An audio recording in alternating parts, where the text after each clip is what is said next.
Welcome to Big TV. Andhra Pradesh తెలంగాణలో IPS అధికారి AB Venkateswararao పేరు తెలియని వారు ఉన్నారు. గత 5 ఏళ్ల కాలంలో సస్పెన్షన్కు గురై తీవ్ర మానసిక వేదనకు గురయ్యారా? మరి ఇన్నేళ్ళు సర్వీస్ చేసిన తర్వాత చాలామంది ఐపీఎస్ ఐఏఎస్ కావాలనుకుంటే రాజకీయ చట్రంలో మునిగిపోవాల్సిందేనా? ప్రస్తుతం మనతో పాటు ఏబి వెంకటేశ్వరరావు గారు ఉన్నారు. నమస్కారం సార్. నమస్కారం. డైరెక్ట్ క్వశ్చన్ మీకు. చాలామంది ఐఏఎస్ ఐపీఎస్ కావాలని చెప్పి తన కొడుకుల్ని తీర్చిదిద్దే ప్రయత్నం చేస్తారు. మీరు ఒక ఉదాహరణగా మిగిలిపోయిన పరిస్థితి. 5 ఏళ్ల కాలంలో కేవలం ఒక రాజకీయ పార్టీ సస్పెన్షన్ చేయడం వల్ల మీరు 5 ఏళ్ల కాలంలో మానసిక వేదన, మానసిక క్షోభను అనుభవించారని చెప్పి మేమైతే అనుకుంటున్నాం. వాస్తవమే, కానీ ఫైట్ బ్యాక్ కూడా చేసినాం కదా. So it is possible to fight back. ఆ మాత్రం జీవితంలో ఛాలెంజ్లు తీసుకోలేకపోయిన వాళ్ళు అసలు ఐఏఎస్ ఐపీఎస్లకు ఎందుకు పనికి వస్తారు? దేన్నైనా ఫేస్ చేయగలగాల. అంటే భవిష్యత్ తరాలకు ఏం చెప్పదలుచుకున్నాడు ఏబి వెంకటేశ్వరరావు? ఖచ్చితంగా ఫేస్ చేయాలా, నీతి నిజాయితీగా బతకాలా, ఏదన్నా ప్రాబ్లం వస్తే పోరాడాలా. మీ నీతి నిజాయితీ నిన్ను నిలబెడుతుంది. మీ పైన రాజకీయ కుట్ర జరిగిందా, ఇంకా లేదంటే వేరే ఏదైనా కారణాలు చెప్పదలుచుకున్నారా? కుట్ర లాంటి శబ్దాలు వాడరు, కానీ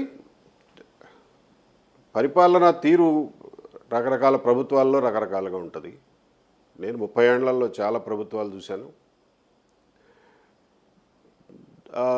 లాస్ట్లో చూసినటువంటి ప్రభుత్వం యొక్క తీరు కొంత డిఫరెంట్గా ఉంది. అది నా పట్ల ఆ డిఫరెంట్ అప్రోచ్ రావడం అనేది నాకు జరిగింది. దురదృష్టవశాత్తు అదృష్టవశాత్తు కానీ జరిగింది. ఎప్పుడైనా ఏదైనా జరిగితే దానికి ఎలా రియాక్ట్ అవ్వాలనేది ఇంపార్టెంట్, కానీ అసలు నీకు ఏమీ జరగకూడదు, అంతా జీవితం సాఫీగా సాగిపోవాలి అంటే దేవుడు ఎవడికి అట్లా రాసిపెట్టాడు. అంటే దేవుడు రాసిపెట్టడం అనేది పక్కన పెడితే కుల రాజకీయాల వద్ద బలైపోయిందని మనం అనుకోవచ్చా? అస్సలు అలాంటి ఎలిగేషన్ నేనేమీ పెట్టను. నన్ను అర్థం చేసుకోవడంలో, నా గురించి ఒక అభిప్రాయాన్ని ఏర్పరచుకోవడంలో ఏ ఏ అంశాలు వాళ్ళ మనసుల్లో పనిచేసినాయి అన్నది నాకైతే తెలియదు. సో ఓవరాల్గా ఏ అంశాలు పనిచేసినప్పటికీ కూడా నేను చేయాల్సిన రియాక్షను, నేను ఇవ్వాల్సినటువంటి రెస్పాన్స్ మాత్రం same. Vivekananda Reddy murder case తర్వాత ఎలక్షన్ కమిషన్ మిమ్మల్ని పంపించి వేసింది. ఆ మర్డర్ కేసులో మీరు వ్యవహరించిన తీరు సరిగ్గా లేదనా, లేదంటే వేరే రకమైన కారణాలు ఏమైనా ఉండొచ్చా? ఎలక్షన్ కమిషన్కి ఇచ్చినటువంటి ఫిర్యాదు అది పబ్లిక్ డొమైన్లో ఉంది కాబట్టి చెప్తున్నా. చెప్పాలి. అప్పట్లో ఎలక్షన్ కమిషన్కి ఇచ్చినటువంటి ఫిర్యాదు ఏమిటంటే, అప్పటి ప్రతిపక్ష పార్టీ ఇచ్చిన ఫిర్యాదు ఏమిటంటే, ఎక్కడో శ్రీకాకుళం జిల్లాలో ఏదో ఎవరో డబ్బులు తీసుకెళ్తుంటే చెక్ పోస్ట్ దగ్గర ఆపితే నేను ఎస్పీకి ఫోన్ చేసి ఇడిపించినానని చెప్పి ఫిర్యాదు పెట్టారు. ఆ ఫిర్యాదు మీద 24 గంటల్లో నన్ను ట్రాన్స్ఫర్ చేశారు. సరే, ఎలక్షన్ హడావిడిలో విచారణ చేయడానికి ఎవరికి పాసిబుల్ కాదు కాబట్టి ఎందుకు వచ్చిందిలే అని అనుమానంతో ట్రాన్స్ఫర్ చేశారు అని మనం సరిపెట్టుకోవచ్చు. ఎలక్షన్ కమిషన్ తప్పు పట్టలేము కదా, వాళ్ళ పని అలాంటిది. సరే, ఇదంతా అయిపోయిన తర్వాత అయినా ఏమన్నా విచారణ చేశారా, ఆ విచారణలో ఏమన్నా తేలిందా అని చెప్పి నేను సమాచార హక్కు చట్టం కింద అడిగితే, విచారణ చేసినట్లుగా కానీ అందులో ఏ తప్పు తేలినట్టుగా కానీ మా దగ్గర సమాచారమే లేదు అన్నారు. నేననేది ఏంటంటే, అంత పెద్ద అభియోగాలు మోపినప్పుడు, ఒక ఆఫీసర్ మీద మోపినప్పుడు దాన్ని కనీసం విచారణ చేసి నిజమో కాదో తేల్చాల్సినటువంటి బాధ్యత వాళ్ళకు ఉండింది. అది కూడా వాళ్ళు చేయలేకపోయారే అనిపించింది. తర్వాత ఆ ఆరోపణ ఎంత అర్థం లేని ఆరోపణ అనేది అప్పట్లో అక్కడ ఉన్నటువంటి ఎస్పీ గారు, ఇప్పుడు రిటైర్ అయ్యారు, ఆయన ఇమీడియట్గా రిప్లై రాసి పంపించాడు. అసలు ఇది కంప్లీట్ అవాస్తవం, కంప్లీట్ అబద్ధం అని చెప్పి. అయినా సరే ఎలక్షన్ కమిషన్ దాన్ని, ఆ విచారణని రికార్డ్ చేసి దానికి ఒక కంక్లూజన్ ఇవ్వాల్సింది ఇవ్వలే. అంటే మీ పర్సెప్షన్లో ఏం తేలిందని మీరు అనుకుంటున్నారు? అప్పుడు ఏమి లేదు తేలడానికి, అసలు కంప్లీట్ అబద్ధం. అంటే ఇంటెలిజెన్స్ చీఫ్గా పనిచేసిన క్రమంలో మీకు చాలా విషయాలు తెలిసి ఉంటాయి వివేకానంద రెడ్డి మర్డర్ కేసుకు సంబంధించి. అంటే అక్కడ నుంచి ఏబి వెంకటేశ్వరరావును తప్పించాలనే వేరే ఉద్దేశంలోనే ఈ ఆరోపణలు పెట్టారు అనుకోవచ్చా? తెలీదు. నేనేమి ఇప్పుడు నేనేమన్నా మాట్లాడితే అది నేను ఎలిగేషన్ చేసినట్లు ఉంటుంది, నేను ప్రూవ్ చేయాల్సి వస్తుంది. బట్ టైమింగు అవన్నీ కూడా మీరు చూస్తే అదే టైంలో జరిగినాయి ఇవన్నీ. అంటే చాలా విషయాలు వివేకానంద రెడ్డికి సంబంధించి కావచ్చు, చాలా విషయాలు మీరు గమనించే ఉంటారు యాజ్ ఏ ఇంటెలిజెన్స్ చీఫ్గా. సో ఫర్దర్గా ముందుకెళ్తే కనుక చాలా సమస్యలు వస్తాయనే భావన ఉందనుకుంటారా, లేదంటే మిమ్మల్ని ఇబ్బంది పెట్టాలి అన్న కోణం ఇక్కడ కనిపిస్తుందా? తెలియదండి వాళ్ళని ఏం మోటివేట్ చేశాయో, ఏ అంశాలు మోటివేట్ చేశాయో తెలియదు, కానీ మొత్తానికి చివరికి జరిగింది మాత్రం లేని ఆరోపణలు నా మీద వేయడం, ఆ ఆరోపణల్ని అభాండాలని నేను ఇప్పటివరకు ఎదుర్కోవాల్సి రావడం, దానివల్ల జరిగినటువంటి పాలనాపరమైన నిర్ణయాలు లైక్ సస్పెన్షను ఇవన్నీ చేయడంతో వాటన్నింటినీ ఒకదాన్నొకటి ఫైట్ చేసుకుంటూ క్లియర్ చేసుకుంటూ రావాల్సి వచ్చింది. ఇంట్లో కుటుంబ పరిస్థితి కూడా కొంచెం వేరుగా చూడొచ్చు. ఎందుకంటే వెంకటేశ్వరరావు గారు సీనియర్ ఆఫీసర్గా ఉమ్మడి ఆంధ్రప్రదేశ్లో చాలా పకడ్బందీగా పనిచేశారు. తదుపరి ఈ 5 ఏళ్ల కాలంలో మీ కుటుంబంలో పరిస్థితి ఎలా ఊహించవచ్చు? నిజానికి వాళ్ళందరూ ఇలా జరిగినప్పుడు ఇలా కూడా జరుగుతుందా అని చెప్పి షాక్ అయ్యిన మాట వాస్తవమే. కానీ తర్వాత మెల్లగా ఆలోచిస్తే ఎవ్వరూ కన్నీరు చుక్క బయటకు రావద్దు. మీకు ఇప్పుడు కూడా మీకు మాటలు రాని పరిస్థితి వస్తుంది. ఎందుకంటే గొంతులో బాధను దిగమింగుకొని మాట్లాడుతున్నారు. ఎవ్వరూ కన్నీటి చుక్క బయటికి రావద్దు. ఎందుకంటే కన్నీటి చుక్క బయటకు వస్తే నీకు అన్యాయం చేసిన వాడు గెలిచినట్లే. కాబట్టి ఫైట్ చేద్దాం తప్ప బాధపడొద్దు అనే నిర్ణయం తీసుకున్నాం కుటుంబ పరంగా. ఆ నిర్ణయానికే మా కుటుంబంలో ప్రతి ఒక్కరూ కట్టుబడి ఉన్నారు. ఎవ్వరూ కూడా ఒకరోజు కూడా బాధను వ్యక్తం చేయలా, లోపల ఉన్నా కానీ అలాగే పెట్టుకుని ఉన్నారు. అంటే భావాలు కూడా పంచుకుంటారా కనీసం ఇంట్లో? కరెక్ట్, భావాలు పంచుకుంటాము. ఫైట్ చేయండి, నెక్స్ట్ ఏంటి, ఎప్పుడు కోర్టు ఎప్పుడు, పేషీ ఎప్పుడు అని అడగడమే తప్ప ఎప్పుడు కూడా నన్ను వెనకలాగడానికి ఎవరు ప్రయత్నం చేయాల. సో కుటుంబం ఆ రకంగా చాలా స్ట్రాంగ్గా నాతో పాటు నిలబడింది. మీరు ఎక్కని మెట్లు లేవు, తిరగని కోర్టులు లేవు ఈ 5 ఏళ్ల కాలంలో. రైట్. సుప్రీంకోర్టుకి వెళ్ళి కూడా హార్ష్గా మాట్లాడిన పరిస్థితి. రైట్. ఏం చెప్పదలుచుకుంటాడు ఏబి వెంకటేశ్వరరావు? ఎవరికైనా అన్యాయం చేస్తే తలంచుకుని వెళ్ళిపోతారు అని అనుకోవద్దు. తిరగబడతారు. తిరగబడి ప్రశ్నించినప్పుడు నీ దగ్గర దానికి సరైనటువంటి సమాధానం ఉండాలి. ఆ సమాధానం లేనప్పుడు ఎవరికి అన్యాయం తలపెట్ట మాకు అని చెప్పి చెప్తున్నాను. మీ చివరి రోజు ఉద్యోగం కూడా బలవంతంగానే మీకు వచ్చినట్టు అనిపిస్తుంది. అంటే ప్రభుత్వం ఏదైతే 5 ఏళ్ల క్రితము మే 30 తారీఖు రోజు జీవో విడుదల చేసిందో మళ్ళీ అదే మే 30 వచ్చింది. తిరిగి 5 ఏళ్ల కాలం చూసుకుంటే ఒక్కరోజే ఉద్యోగం చేశారు. మీకు మెడల్స్ కూడా ఉన్నాయి. ఆ మెడల్స్ గురించి ఏం చెప్పదలుచుకున్నారు? ఆ రోజు ఉద్యోగం చేసిన సంతృప్తి ఎలా ఉంది మీకు? సుదీర్ఘ పోరాటం తర్వాత మీరన్నట్లు చాలా కోర్టుల మెట్లు ఎక్కి దిగిన తర్వాత చివరికి ఇంకా ఆ రోజున క్యాట్ ఆర్డర్ని ఇంప్లిమెంట్ చేయకపోతే కంటెంప్ట్ అయ్యే ప్రమాదం కూడా ఉండింది. సో దానివల్లనే ఏమో కానీ 30వ తారీఖు అర్ధరాత్రి సస్పెన్షన్ నుంచి రివోక్ చేసినట్టుగా జీవో ఇష్యూ చేశారు. 31వ తారీఖు ఉదయం 11 గంటలకి పోస్టింగ్ ఆర్డర్స్ ఇష్యూ చేశారు. సో మొత్తానికి చివరి రోజునైనా నేను యూనిఫామ్లో రిటైర్ అవ్వగలిగాననే సంతృప్తి అయితే దొరికింది. దానికోసం అంతవరకు పడినటువంటి కష్టాలన్నీ ఇట్ ఈస్ వర్త్ ఇట్ అనే అనిపించింది. ఎలక్షన్ కమిషన్ అండర్లో ఉన్న ప్రభుత్వం కూడా మీకు మళ్ళీ ఉద్యోగం ఇవ్వడంలో కూడా తాత్సారం చేయడం వెనుక ఆంతర్యం ఏమనుకోవచ్చు? అంటే ఒక ప్రశ్న ఏమనుకోవద్దు. ఇక్కడ నుంచి ఫోన్ లండన్కి వెళ్ళింది, లండన్ నుంచి పర్మిషన్ వచ్చిన తర్వాతనే మీకు ఆ ఒక్కరోజు ఉద్యోగం కూడా ఇచ్చారనేది ఆరోపణ, అది ఒక రకమైన గాసిప్ అనేది తెలుస్తుంది మాకు. తెలియదండి నాకు లోపల ఎవరెవరికి ఫోన్ చేశారో నాకేం తెలుస్తుంది. కానీ ఎలక్షన్ కమిషన్ ఏం వ్యూ తీసుకుందంటే ఇది అడ్మినిస్ట్రేటివ్ మ్యాటరు, సో గవర్నమెంట్ అడ్మినిస్ట్రేషన్గా ఒక డెసిషన్ తీసుకోవాలి అని వాళ్ళు అనుకున్నట్లా ఉన్నారు. అంటే రాంగ్ పర్సెప్షన్ పోతుంది. ఐఏఎస్లు ఐపీఎస్లలో కూడా సివిల్ సర్వీసెస్ అధికారులని ఈ రకంగా వేధిస్తే రేపు పొద్దున పరిస్థితి ఏంటనేది ఉత్పన్నమైన తర్వాతనే మీకు ఆ ఒక్కరోజు కూడా ఉద్యోగం ఇచ్చారనేది. రాంగ్ పర్సెప్షన్స్ ఇప్పటికే పోవాల్సిన వాటికంటే ఎక్కువ పోయినాయి. ఈ ఒక్క నిర్ణయం వల్ల రాంగ్ పర్సెప్షన్స్ ఏం మారతాయని నేను అనుకోను. That may not be the reason. Chief సెక్రటరీని కలిసిన తర్వాత అంటే మీ మధ్య జరిగిన సంభాషణ బయటికి చెప్పకపోవచ్చు, కానీ అంత దాచుకోవాల్సింది కూడా ఏం లేదు. ఆయన కాగితం ఇచ్చాను, ఆయన చూస్తానన్నారు. That's all. ఐఏఎస్లు ఐపీఎస్లు అంటేనే ఒక రాష్ట్రానికి ఒక దేశానికి కలిసి పనిచేయాలి, అభివృద్ధికి ముందుకెళ్ళాలి. కానీ ఇక్కడ గ్యాప్ చాలా కనిపిస్తుంది. యాజ్ ఏ సీనియర్ ఆఫీసర్గా, రిటైర్ అయిన అధికారిగా మీరు ఏం చెప్పదలుచుకున్నారు? ఒక ఇష్యూ జరిగినప్పుడు వ్యవస్థ కానీ ఐఏఎస్ ఐపీఎస్ అసోసియేషన్లు కానీ ఇంత అచేతనంగా ఉండకూడదు. ఇంత అచేతనంగా ఉంటే అది మంచిది కాదు వ్యవస్థకి. ఇంతకుముందు నేను కూడా ఐపీఎస్ అసోసియేషన్కి సెక్రటరీగా చేశాను ఒక టర్మ్ 2 సంవత్సరాల పాటు. సెక్రటరీగా చేసినప్పుడు నా దృష్టికి ఏ ఐపీఎస్ ఆఫీసర్కి ఏ రకమైనటువంటి కష్టం వచ్చిందని నా దృష్టికి వచ్చినా కానీ ఎవరో అడగకుండానే, ఎవరో నన్ను రిక్వెస్ట్ చేయకుండానే నా అంతటి నేను దాన్ని బాధ్యతగా తీసుకుని వెళ్ళి ఆ ప్రాబ్లం సాల్వ్ చేయడానికి ప్రయత్నం చేసేవాడిని. ప్రాబ్లం సాల్వ్ చేయలేకపోతే కనీసం వాళ్ళ కష్టం ఉన్న సమయంలో వాళ్ళ పక్కన నుంచుని ధైర్యం చెప్పేవాడిని. ఓకే, బాధపడకండి, మేమున్నాం, we'll take care of your family అని చెప్పి వాళ్ళ కుటుంబంతో సహా నుంచునేవాళ్ళం.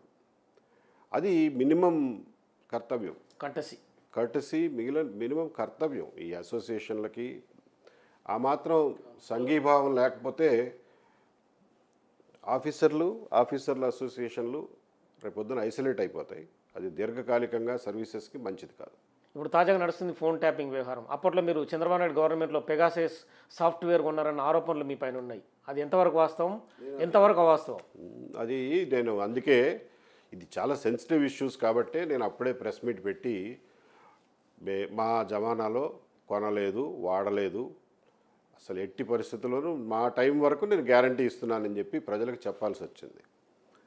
చెప్పానని చెప్పి దాని మీద ఒక విచారణ వేశారు, నువ్వెవడు ప్రెస్కి వెళ్ళి మాట్లాడడానికని. అంటే ఒక ఆఫీసర్ హయాంలో, ఒక గవర్నమెంట్ హయాంలో కొన్నారు, వాడారు అని చెప్పి అభియోగాలు వచ్చినప్పుడు ఈధర్ ఇప్పుడున్న గవర్నమెంట్ అన్నా దాన్ని ఖండించాలా, లేదా మా దగ్గర లేదు అని చెప్పి చెప్పాలా, లేదంటే ఇప్పుడున్న ఆఫీసర్లన్నా దాని గురించి ఖండించాలా, లేదండి అప్పట్లో ఉన్న ఆఫీసర్లు ఎవరు కొనలేదు అని చెప్పి. వాళ్ళిద్దరూ చేయకుండా నన్ను పేరు పెట్టి నేనేదో చేశానని చెప్పి ప్రజల్లో ఒక రకమైనటువంటి అభద్రతా భావాన్ని కలగజేసి నన్ను, నా క్యారెక్టర్ని రోడ్డు మీదకి లాగినప్పుడు నన్ను నేను డిఫెండ్ చేసుకోకపోతే ఇంకా దాన్ని ఒప్పుకున్నట్లయితుంది. కాబట్టి నేను మీడియా ముందుకు వచ్చి మా టైంలో అది జరగలేదు, అలాగే డీజీపీ ఆఫీస్ కూడా అంతకుముందు 6 నెలల ముందే మా దగ్గర అలాంటి సాఫ్ట్వేర్ ఏమీ లేదు అని చెప్పి సమాచార హక్కు కింద లెటర్ ఇచ్చింది. సో మళ్ళా చెప్పాల్సి వచ్చింది, మా దగ్గర ఎప్పుడు జరగలేదండి. మామూలుగా కాకి చొక్క ఉన్నంత వరకే కంట్రోల్లో ఉంటారని చెప్పి అంటారు. తదుపరి అదే సినిమాలో పాపులర్ డైలాగ్ కూడా మీ విషయంలో అనుకోవచ్చా? నెక్స్ట్ మీరు వేయబోయే అడుగులు ఎలా ఉండబోతున్నాయి? అధికారంలో ఉన్నప్పుడు చట్టరీత్యా కొన్ని అధికారాలు మీకు వస్తాయి. అదే అధికారంలో లేకపోతే ఆ అధికారాలు మీకు చట్టరీత్యా రావు. కానీ యూనిఫామ్లో ఉన్నప్పుడు మీ మీద చాలా పరిమితులు కూడా ఉంటాయి. కండక్ట్ రూల్స్ అని, ఏది చేయాలో ఏది చేయకూడదు, కర్టసీస్, సంప్రదాయాలు ఇవన్నీ ఉంటాయి. అదే యూనిఫామ్ వదిలేసిన తర్వాత, రిటైర్ అయిపోయిన తర్వాత ఆ పరిమితులన్నీ సడలిపోతాయి. కాకపోతే you have to maintain civilian discipline maintain చేయాలి, కర్టసీ మెయింటైన్ చేయాలి, ఎవరైనా మనిషిలాగా సంప్రదాయాలు మెయింటైన్ చేయాలి. కానీ కొన్ని పరిమితులు అయితే మనకి ఉండవు, ఇంకా మోర్ ఫ్రీడమ్ ఉంటుంది. సో ఈ మోర్ ఫ్రీడమ్ ఉన్న టైంలో ఏం చేయొచ్చు అనేది ఆలోచించుకోవాలి. అంటే సస్పెన్షన్ జరిగిన క్రమంలో కూడా అంటే మీకు ఫస్ట్ ఒకసారి May 30 రోజు జీవో ఇచ్చిన పరిస్థితి, తదుపరి ఏం జరిగింది? మళ్ళీ May 30న ట్రాన్స్ఫర్ జీవో ఇచ్చారు. ఇక ఆ తర్వాత నుంచి పోస్టింగ్ ఇవ్వాలా, జీతం ఇవ్వాలా. సో పోస్టింగ్ జీతం ఇవ్వట్లేదు మహాప్రభు ఇవ్వండి అని చెప్పి ఒక 7-8 నెలల తర్వాత 2 ఉత్తరాలు పెట్టాను, రిక్వెస్ట్లు పెట్టాను. ఆ రిక్వెస్ట్లు పెట్టిన 10 రోజుల్లో సస్పెండ్ చేశారు. దాని నుంచి బయటపడడానికి 2 సంవత్సరాల 3 నెలలు పట్టింది. మళ్ళీ ఉద్యోగం ఇచ్చి 14 రోజుల్లో మళ్ళీ సస్పెన్షన్ చేశారు. 2 times అయింది.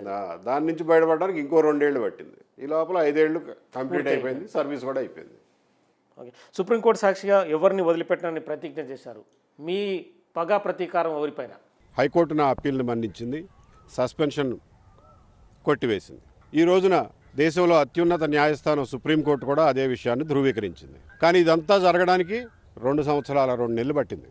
ఇదంతా ఎందుకు జరిగింది? దీనికి కారకులు ఎవరు? ఈ రోజున రాష్ట్ర ప్రభుత్వం, ఆంధ్రప్రదేశ్ రాష్ట్ర ప్రభుత్వం సుప్రీంకోర్టులో ఈ కేసు ఓడిపోవడానికి కారణం ఎవరు? ఏ బావ కళ్ళల్లో ఆనందం కోసం ఇదంతా చేశారు? ఏ సైకో కళ్ళల్లో ఆనందం కోసం ఇదంతా చేశారు? ఏ శాడిస్టు కళ్ళల్లో ఆనందం కోసం ఇదంతా చేశారు? వస్తుంటారు పోతుంటారు. నా సర్వీస్లో 10-12 బ్యాచ్లు చూసా. అలాగే చీఫ్ సెక్రటరీలు వస్తుంటారు పోతుంటారు, 15-20 మందిని చూసా. కానీ ప్రజలు శాశ్వతం. ప్రజలు రాసుకున్న శాసనం శాశ్వతం. ఆ శాసనం ద్వారా ఏర్పడిన ప్రభుత్వం శాశ్వతం, న్యాయం శాశ్వతం, ధర్మం శాశ్వతం. నేను లోకల్, ఎవరిని వదిలిపెట్టను. ఇట్స్ నాట్ పగా ప్రతీకారం. See what I'm saying is, తప్పు చేసిన వాళ్ళు రేపొద్దున మనం నిలదీయకపోతే రేపొద్దున 10 మంది ఆఫీసర్లకు కూడా ఇదే పరిస్థితి కలగజేస్తారు. తోటి అధికారులు గవర్నమెంట్ని తప్పుదారి పట్టించకూడదు కదా, గవర్నమెంట్కి అబద్ధాలు చెప్పకూడదు కదా, తప్పుడు రిపోర్టులు రాయకూడదు కదా. నేను చెప్పింది అదే. ఒక ఫాల్స్ డాక్యుమెంట్ని క్రియేట్ చేయకూడదు కదా, ఫోర్జరీ డాక్యుమెంట్ని క్రియేట్ చేయకూడదు కదా. అవన్నీ చేశారు. మీకేం పని రా ఇదంతా? నేను నిజంగా తప్పు చేస్తే ఎస్ ఇది జరిగిందని చెప్పొచ్చు. అది జరిగిందని చెప్పండి. లేనిపోయిన అబద్ధాలు ఎందుకు చెప్పారు గవర్నమెంట్కి? గవర్నమెంట్కి ఏం తెలుస్తుంది? నువ్వు పంపిన రిపోర్టే వాళ్ళకి సమాచారం, దాన్ని బేస్ చేసుకుని యాక్ట్ చేస్తుంది గవర్నమెంట్. సో ఈ తప్పుడు రిపోర్ట్లు పంపిన వాళ్ళు, ఫోర్జరీలు చేసిన వాళ్ళు, తప్పుడు డాక్యుమెంట్లు క్రియేట్ చేసిన వాళ్ళు, వాళ్ళని ఖచ్చితంగా నేను ప్రశ్నిస్తా, వాళ్ళని చట్టం ముందు నిలబెడతా. దాన్ని పగా ప్రతీకారం అనుకుంటారో లేకపోతే అది నేను చేయాల్సినటువంటి బాధ్యత అనుకుంటారో మీ ఇష్టం. ఇటీవల మాచర్ల ఎన్నికకు సంబంధించి మీ బంధువు ఐజీ ఉన్నారు, అల్లర్లకు మీరే కారణం అని చెప్పి వైసీపీ కంప్లైంట్ ఇచ్చింది ఎలక్షన్ కమిషన్కి. అందరూ నా బంధువులే అయిపోతారండి. ఆయన ఎవరో పాపం త్రిపాఠి అని యూపీ నుంచి వచ్చిన ఆయన, యూపీయో బీహారో, అది కూడా నాకు కరెక్ట్గా తెలియదు. ఆయన నాకు బంధువు ఎట్లయితాడు? సో ఆరోపణలు ఎంత అసంబద్ధంగా ఉంటాయో అని చెప్పడానికి ఇది ఒక ఉదాహరణ. అంటే ఆ ఇష్యూకి మీకు ఎలాంటి సంబంధం లేదు? అస్సలు సంబంధమే లేదు.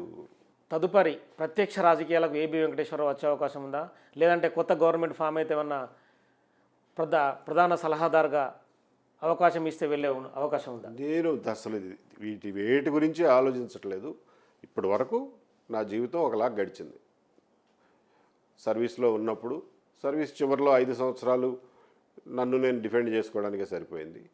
నాకున్న జ్ఞానం, నాకున్న ఎక్స్పీరియన్సు, నాకున్న స్కిల్స్ ఉపయోగించి ప్రజలకు ఏదైనా ఉపయోగపడే పని ఏ రకంగా చేయగలను అనేది ఆలోచించుకుని దానికి ఉన్న సాధ్యాసాధ్యాలని బట్టి ముందుకు పోతాను తప్ప నాకు ఫలానాది కావాలి లేదా ఫలానా రకంగానే పోతాననే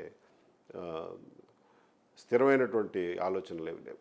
ఇంకో క్వశ్చన్ మీరేమనుకుంటే, 2019లో ఏబీ వెంకటేశ్వరరావు ఒక తప్పుడు రిపోర్ట్ ఇచ్చాడు, దానివల్లే చంద్రబాబు నాయుడు ఓడిపోయాడు అనేది ప్రధాన ఆరోపణ, టీడీపీ వాళ్ళు కూడా చేసిన పరిస్థితి ఉంటుందండి. యాక్చువల్గా ఎలక్షన్స్లో రిజల్ట్స్ అనూహ్యంగా వచ్చినప్పుడు ఎందుకు ఇలా జరిగింది అని కింద మీద పడడం సహజం. అప్పుడు ఎలా జరిగి ఉంటుంది అని చెప్పి ఎవరో ఒకళ్ళని బ్లేమ్ చేయడానికి ట్రై చేస్తారు. ఒకళ్ళు అసలు తప్పుడు రిపోర్ట్లు ఏబీ వెంకటేశ్వరరావు రిపోర్ట్లు ఇవ్వడు ఎలక్షన్ రిజల్ట్స్ గురించి. రెండోది నేను ఇచ్చిన తప్పుడు రిపోర్ట్ వల్ల అక్కడ ఏదో జరిగిపోయింది అనేది అవాస్తవం. ఎలక్షన్ ఓడిపోయిన హీట్లో ఏదేదో అనుకుంటారు, కానీ దాన్ని నేను ఎవరిని తప్పుపట్టను. ఎవరి అభిప్రాయాలు వాళ్ళవి. అంటే ఆ భావన కూడా చంద్రబాబు కలిగిందనేది మీకేమైనా ఇన్ఫర్మేషనా? లేదండి, అంత నేరోగా ఎవరు ఆలోచించరు. రాజకీయ నేతలు పర్టికులర్గా అధికారులు ఉన్న వారి చేతిలో పోలీసు వ్యవస్థ బందీ అయింది అనేది చాలా వరకు ఆరోపణ. రాజకీయ చేతుల్లో బందీలుగా సివిల్ సర్వీస్ అధికారులు వాళ్ళు చెప్పినట్టుగానే అడుగులకు మడుగులొత్తడం జరుగుతుందనేది ఇప్పుడున్న సమాజంలో చూడొచ్చా? అట్లా అని చెప్పలేమండి, బికాజ్ అంతకుముందు ఎప్పుడు జరగలేదుగా ఇలా. సో ఈ మధ్యకాలంలో కొన్ని వికృతమైనటువంటి పరిణామాలు చూస్తున్నాం. వాటిని సరి చేసుకోవాల్సిన అవసరం కూడా ఉంది. ఇప్పుడు పోలీస్ వ్యవస్థ అనేది ప్రజలందరూ డబ్బులు వేసుకుని మమ్మల్ని రక్షించండి అని చెప్పి ఒక చట్టం రాసుకుని ఈ చట్టం ప్రకారం మమ్మల్ని రక్షించండి అని చెప్పి ఏర్పరచుకున్న వ్యవస్థ. అది ప్రజలకు జవాబుదారీగా ఉండాలి, చట్టానికి జవాబుదారీగా ఉండాలి, కోర్టులకు జవాబుదారీగా ఉండాలి తప్ప ఏ ఒకరికో ఇద్దరికో లేకపోతే ఒక గవర్నమెంట్కో కేవలం జవాబుదారీగా ఉండకూడదు. ప్రజలకు జవాబుదారీగా ఉండాలి, చట్టానికి జవాబుదారీగా ఉండాలి. అది డీవియేషన్ వచ్చినాడు ఆ డీవియేషన్ సరి చేసుకోవాల్సిన బాధ్యత కూడా ప్రజలదే. ఇది ఇట్లా మంచి పద్ధతి కాదబ్బాయి, మీరు తప్పు చేశారు కాబట్టి దీన్ని సరి చేయండి అని చెప్పి చెప్పుకోవాల్సిన బాధ్యత కూడా ప్రజలదే. చూసి చూడకుండా వదిలిపెట్టేస్తే సమస్య ప్రతి వాళ్ళ ఇంటి ముందు వరకు వస్తుంది. అంటే చాలా వరకు చూడవచ్చు మనం. అంటే మీ సర్వీస్ 30 ఏళ్ళు ఉండి ఉంటుందా సార్? 34 ఏళ్ళు. ఆ కంటిన్యూ చూసుకుంటే కనుక ఈ మధ్యకాలంలో జరుగుతున్న పరిణామాలు సివిల్ సర్వీస్ అధికారులే కేవలం 5 ఏళ్ళకి వచ్చే ముఖ్యమంత్రి మంత్రి కాళ్ళు పట్టుకొని అంటే అక్కడ కూర్చుండి సలాం కొట్టి ఆశీర్వాదాలు తీసుకునే పరిస్థితి ఈ ప్రజల్లో చులకర భావనగా అనిపిస్తుంది. ఏం చెప్తాడు ఏబి వెంకటేశ్వరరావు? కరెక్ట్. అంతకుముందు ఎప్పుడు ఇలాంటి సన్నివేశాలు మనం చూడలేదు. ఈ మధ్యనే కొంచెం ఎక్కువ చూస్తున్నాం. ఈ మధ్యన ఎక్కువ చూడడానికి కారణం కూడా ఏంటంటే ఇంతకుముందు ఫోటోలు తీయడానికి ఇన్ని కెమెరాలు ఉండేవి కాదు. ఇప్పుడు ఏం చేసినా కానీ ఎవడో ఒకటి కెమెరాలో దొరికిపోతున్నారు అండ్ ఫాస్ట్గా వైరల్ కూడా అయిపోతుంది. పాత రోజుల్లో కూడా ఎవరికి తెలియకుండా కాళ్ళు పట్టుకునే వాళ్ళు ఉండేవాళ్ళేమో, కానీ ఇప్పుడు ఏం చేసినా కానీ బయటకు కూడా తెలిసిపోతుంది. అది మంచి పద్ధతి కాదు, మంచి పరిణామం కాదు. పర్టికులర్గా నా మతం వాడో నా కులం వాడో నా దగ్గర ఉంటే కనుక నేను చెప్పే ప్రతి పని చేస్తాడనే భావన రాజకీయ నేతల్లో ఉండిపోయింది. అది సమాజానికి ఎంతవరకు మంచిది, ఎంతవరకు చెడ్డది? చాలా చెడు అండి, చాలా చెడు. ఒక ప్రజాస్వామిక దేశంలో, రూల్ ఆఫ్ లా పాటించే దేశంలో ఇలాంటి అభిప్రాయాలు రావడం కానీ వాటిని ఎవరు ప్రోత్సహించినా కానీ అది చాలా తప్పు. దానికి అందరూ బలవుతారు రేపొద్దున, ఏ ఒక్కరూ దానికి మినహాయింపు కాదు. వెంకటేశ్వరరావు గారు డీజీపీగా అయితే కనుక ఖచ్చితంగా మిమ్మల్ని రిటైర్మెంట్ తర్వాత పోలీసులు 2 వైపులా ఉండి ఒక జీప్లో మిమ్మల్ని ఎక్కించి తీసుకెళ్లే పరిస్థితి. కానీ కొంతమంది ఆత్మీయులు వచ్చిన తర్వాత మీరు రిటైర్మెంట్ అయ్యారు. అందులో మీ బ్యాచ్మేట్ ఒక ద్వారకా తిరుమలరావు మాత్రమే మీ దగ్గరకు వచ్చి మిమ్మల్ని ఆలింగనం చేసుకున్న పరిస్థితి. మీకు ఏమనిపించింది ఆ టైంలో? నాకు కూడా కొంతమంది ఆత్మీయులు ఉన్నారన్న భావన కలిగిందా? నాకు ఆత్మీయులకి కొరవే ఉంది. ఆత్మీయులు చాలామంది ఉన్నారు, ఎప్పుడూ ఉన్నారు ఆత్మీయులు, ఇప్పుడే కాదు. ఇన్ఫ్యాక్ట్ నా స్ట్రగుల్ చూసిన తర్వాత నాకు పరిచయం కూడా లేని వాళ్ళు వేల మంది, లక్షల మంది ఆత్మీయులయ్యారు. సో నేను ఎక్కడికి పోయినా కానీ పలకరించడం ఎక్కువైంది. నాకు ఇన్ఫ్యాక్ట్ నా ప్రైవసీ పోయింది. ఇప్పుడు ఎక్కడికి పోయినా కానీ అందరూ గుర్తుపట్టి సానుభూతి వ్యక్తం చేస్తూ ఉంటారు. అంటే మీ జూనియర్లు కూడా డీజీపీలు అయిన పరిస్థితి మామూలుగా. తెలంగాణ రాష్ట్రం అంటే ఉమ్మడి రాష్ట్రం 2గా విడిపోయినప్పుడు మీకు ఈ సమస్య వచ్చినప్పుడు అరే నేను తెలంగాణ రాష్ట్రంలో ఎందుకు ఉండలేదన్న భావన ఎప్పుడన్నా మీకు కల్పించిందా? లేదండి, అట్లేమి లేదు. అలా అనుకుంటే అసలు ఎన్ని రకాలుగానే ఆలోచించుకోవచ్చు. అసలు ఈ సర్వీస్లోకి రాకుంటే మంచిదయ్యేదేమో, అసలు యూపీఎస్సీ రాయకుంటే మంచిదయ్యేదేమో అని. అది అసలు సమాధానమే కాదు. ఎక్కడున్నా ప్రాబ్లం రావచ్చు, తెలంగాణలో ఉన్న ప్రాబ్లం రావచ్చు. ప్రాబ్లం వచ్చినప్పుడు దాన్ని ఎలా ఫేస్ చేయాలనుకోవాలి తప్ప వెనక్కి తిరిగి అట్లా చేస్తుంటే బాగుండేది, ఇట్లా చేస్తుంటే బాగుండేది అనేది అసలు ఏ మనిషికి మంచిది కాదు. అంటే మామూలుగా మీరు ఇచ్చే సందేశం ఏంటి? ఇప్పుడు ఈ సివిల్ సర్వీస్ రాయాలనుకున్న వాళ్ళకి కూడా, సివిల్ సర్వీస్కి ప్రయత్నం చేసే వాళ్ళకు కూడా ఏబి వెంకటేశ్వరరావు ఒక సందేశం చెప్పాలి. ఎందుకంటే 5 ఏళ్ళు సస్పెన్షన్ గురైన తర్వాత వాళ్ళను రావాలని ప్రోత్సహిస్తారా, లేదు ఈ సర్వీసు అంత బాగలేదు రాజకీయాలకు బలైపోతున్నారని భావిస్తారని చెప్పొచ్చా? Civil services, especially IAS, IPS, even forest service, foreign service, ఇలాంటి సర్వీసెస్ అన్నీ ఎంతో బాధ్యత కలిగినటువంటి సర్వీసెస్, దేశానికి ఎంతో అవసరం ఉన్నటువంటి సర్వీసెస్.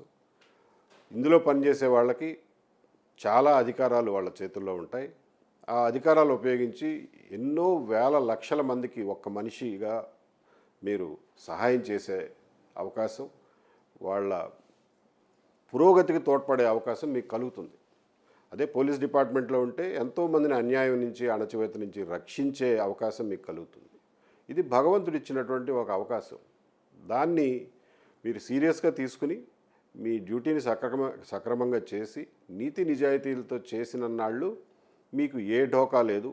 ఏ రకమైనటువంటి రాజకీయ ఒత్తిడి కానీ ఇంకొక ఒత్తిడి కానీ వచ్చినా ప్రలోభాలకు లొంగకుండా ఉన్నంతకాలం మిమ్మల్ని ఎవరు ఏమి చేయలేరు. ఏదన్నా ప్రాబ్లం వచ్చినా కానీ దాన్ని ఫైట్ చేసుకుని ముందుకు వెళ్ళాలి తప్ప ప్రాబ్లం వస్తుందేమో అని చెప్పి కుంగిపోవడం అనేది మనిషి లక్షణం కాకూడదు. కాబట్టి సివిల్ సర్వీసెస్కి వద్దామనుకున్న యంగ్స్టర్స్కి, అలాగే ఉద్యోగంలో ఉన్నటువంటి యంగ్ ఆఫీసర్స్కి నేను చెప్పేది ఒకటే, సక్సెస్ ఎప్పుడు షార్ట్కట్లో రాదు. కష్టపడితే వస్తుంది. కష్టపడితే వచ్చే సక్సెస్ని జీవితాంతం మీరు అనుభవించగలుగుతారు. షార్ట్కట్లో వచ్చేది షార్ట్కట్లోనే పోతుంది. So don't try to cut corners, work hard, నీతి నిజాయితీతో పనిచేయండి. మిమ్మల్ని ఎవ్వరూ ఏమీ చేయలేరు. మీకున్న అధికారాలు మీ సొంతమనో లేకపోతే మీ వంశపారంపర్యంగా వచ్చినాయనో అనుకుంటే మాత్రం మీరు పప్పులో కాలేసినట్టే. మీకున్న అధికారాలు it is a reflected glory of the law and the constitution. మీరంటూ కేవలం నిమిత్త మాత్రులు మాత్రమే. మీకున్న అధికారాలన్నీ మీకు చట్టం మీకు కలుగజేసిన అధికారాలు అంతే తప్ప మీరు పుట్లంగానే జేబులోంచి తెచ్చుకోవాలా, ఇంట్లోంచి తెచ్చుకోవాలా. వాటిని ఎలా ఉపయోగించాలో అనే దానికి కూడా ఒక పద్ధతి ఉంటుంది. అలాగే ఉపయోగించండి, అంతకు మించి ఉపయోగించొద్దు. మీరు ఆ రిటైర్ అయిపోయిన రోజునో లేకపోతే ఆ ఉద్యోగంలో లేని రోజున అవి ఏవి మీతో పాటు రావు. అది గుర్తుంచుకుని మెలగాలి. మీరు ఎన్ని మెడల్స్ సాధించారు సార్? మొన్న యూనిఫామ్ వేసుకున్నప్పుడు చూసిన పరిస్థితి. ఒక ఐపీఎస్ ఆఫీసర్కి ఎన్ని మెడల్స్ రావచ్చో అన్ని మెడల్స్ వచ్చినాయి. ఐపీఎం, పీపీఎం, ఉత్కృష్ట సేవా మెడల్, కఠిన సేవా medal, international piece keeping medal, ఇవన్నీ ఉన్నాయి. అవమానకరంగా వైదొలిగారన్న భావన, అంటే వైదొలగించారన్న భావన మీకేమైనా కలిగించిందా చివరి రోజున? లేదండి, లేదు. అవమానకరంగా వైదొలగించారనే భావన ఎప్పుడు కలుగుతుందంటే నేను ఏదన్నా తప్పు చేస్తే కలుగుతుంది. అంతే తప్ప నేను తప్పు చేయనంతకాలం, నేను పోరాడి సాధించగలిగినంతకాలం ఇంకా నేను చేసుకోవాల్సినవి చాలా ఉన్నాయి, క్లియర్ చేసుకోవాల్సినవి చాలా ఉన్నాయి. అవన్నీ కూడా చేసుకుంటాను ఫ్యూచర్లో. సో ఫైట్ చేశాము, నిజాయితీగా నిలబడ్డాను, నా విలువల కోసం నిలబడ్డాను అన్న సంతృప్తితోనే రిటైర్ అయ్యాను. అంటే ఏబి వెంకటేశ్వరరావు సంతోషంగా ఉన్నాడని మనం ఫైనల్గా భావించవచ్చా? 100% సంతోషంగా ఉన్నా. నేను పడిన శ్రమకి, నేను పడిన కష్టానికి, ప్రజలు నాతో ఐడెంటిఫై చేసుకున్న దానికి, వాళ్ళ నుంచి నాకు వచ్చినటువంటి సంఘీభావానికి నా గుండెలు నిండిపోయినాయి. And I'm extremely happy. Thank you sir. Thank you. So మొత్తానికైతే ఏబి వెంకటేశ్వర గారు చెప్తున్న పరిస్థితి అంటే భవిష్యత్తులో ఐఏఎస్ ఐపీఎస్ కావాలనుకున్న వారు కూడా ధైర్యంగా ముందుకు రావాలంటున్నారు. ఏదైతే తన 5 ఏళ్ల లాస్ను కూడా విపులంగా బిగ్ టీవీకి చెప్పిన పరిస్థితి. అంటే కొన్ని జరుగుతూ ఉంటాయి, కొన్ని కాలక్రమేణా వెళుతూ ఉంటాయి అనేది తన భావన ద్వారా చెప్తున్నారు. కానీ మొత్తానికైతే లాస్ అనేది లాస్గానే చూడొచ్చు అనేది తన తోటి ఆఫీసర్లు కావచ్చు, మిగతా ప్రజల నుంచి వస్తున్న స్పందన అయితే మనం చూడొచ్చు. Signing off. చూస్తూనే ఉండండి బిగ్ టీవీ.